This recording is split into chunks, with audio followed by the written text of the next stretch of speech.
কাওয়ালি গাওয়া বা শোনা এটা কি ইসলামে জায়েজ? কাওয়ালিতে কি করা হয় ভাই? কাওয়ালি হলো সাধারণ যে গানগুলো আছে সেগুলোর সাথে এটার পার্থক্য হলো এটার নাম দেওয়া হয় ইসলামিক গান, অর্থাৎ সেখানে হয়তো কিছু জিকির, কিছু আল্লাহর কথা, কিছু ভালো, কিছু মন্দ, কিছু শিরকি কথার মিশেল থাকে। এই কথাগুলোর মধ্যে আবার বাদ্যযন্ত্রের সংযুক্তি থাকে, ঢোল তবলা ইত্যাদি থাকে।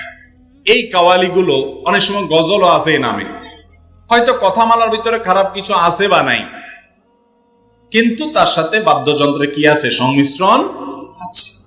এইরকম গান, সেটার নাম আপনি কাওয়ালি দেন, অথবা সেটার নাম আপনি ব্যান্ড সঙ্গীত দেন, বা সেটার নাম অন্য কোনো নাম দেন, সেটা ইসলামী শরীয়তের দৃষ্টিকোণ থেকে জায়েজ নয়, হারাম। ইসলামের ইতিহাসের যত বড় মনীষী এসেছেন, চার মাযহাবের চার প্রসিদ্ধ ইমাম সহ আরো যত ইমামগণ ছিলেন, ইমাম বুখারী রাহিমাহুল্লাহ থেকে নিয়ে বড় বড় হাদিসের ইমাম, ফিকহের ইমাম, সমস্ত ইমামগণের ব্যাপারে একমত যে বাদ্যযন্ত্রের ব্যবহার সংযোগে যে গান শোনা হয়, সে গান গাওয়া শোনা এর উভয়টি ইসলামী শরীয়তের দৃষ্টিকোণ থেকে কি হারাম।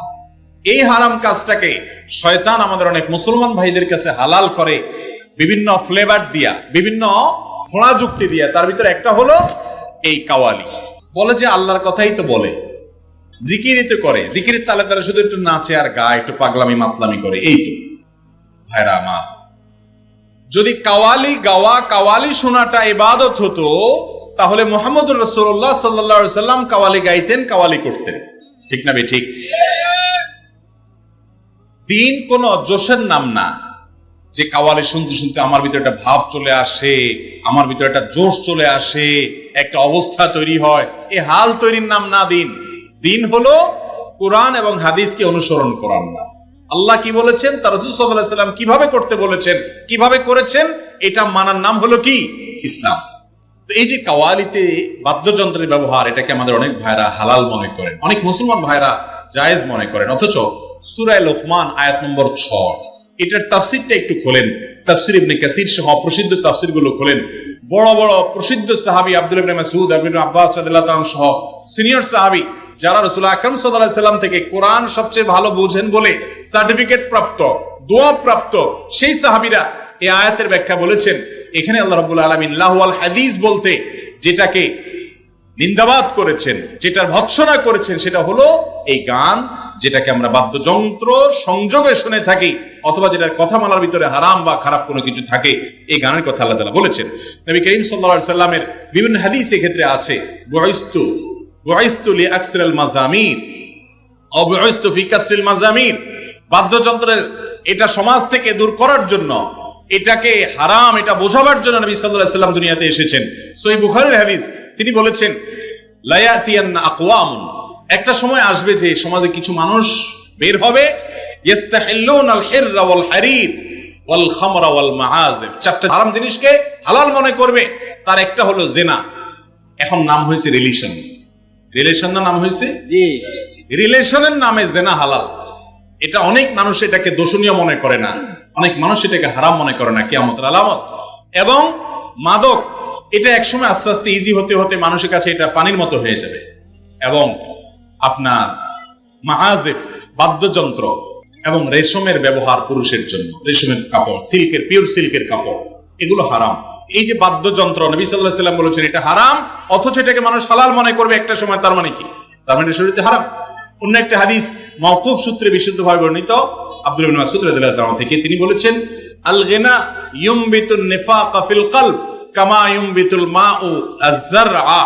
পানি যেরকম সবুজ শ্যামল ফসলকে উৎপন্ন করে, গান বাদ্যযন্ত্রের এগুলো মানুষ শুনতে শুনতে এগুলোর মাধ্যমে তার অন্তরে ঈমান সরে গিয়ে মুনাফিকের চাষাবাদ হয়। এই জন্য গান বাদ্যযন্ত্র যারা শুনে, এগুলো শুনতে শুনতে শুনতে শুনতে একটা পর্যায়ে ঈমান এত ভোতা হয়, সে চাইলেও ঈমানের দিকে আর আসতে পারে না।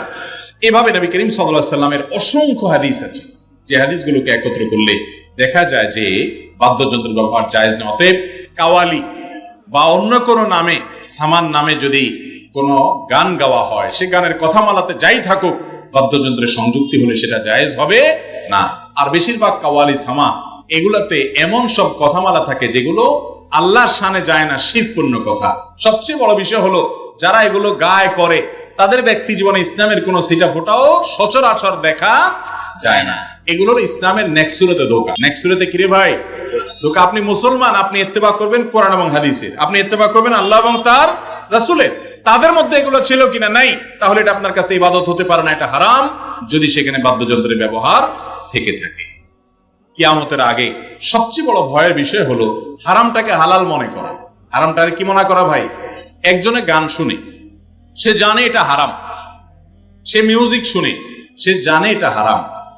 হারাম জানার কারণে একটা সময় তওবা করে সে ফিরে আসতে পারে, এই সম্ভাবনা আছে। সে এক সময় হয়তো এগুলো ছেড়ে দিবে ইনশাআল্লাহ, এবং আল্লাহ তার পেছনেগুলো মাফও করে দিতে পারেন। কিন্তু যে এটাকে হালাল মনে করে সে তো কখনো তওবার নসিবই হবে না, যার কারণে এই হারাম কাজটা করতে করতেই দুনিয়া থেকে সে যাওয়ার আশঙ্কা আছে। এই জন্য এ ব্যাপারে খুব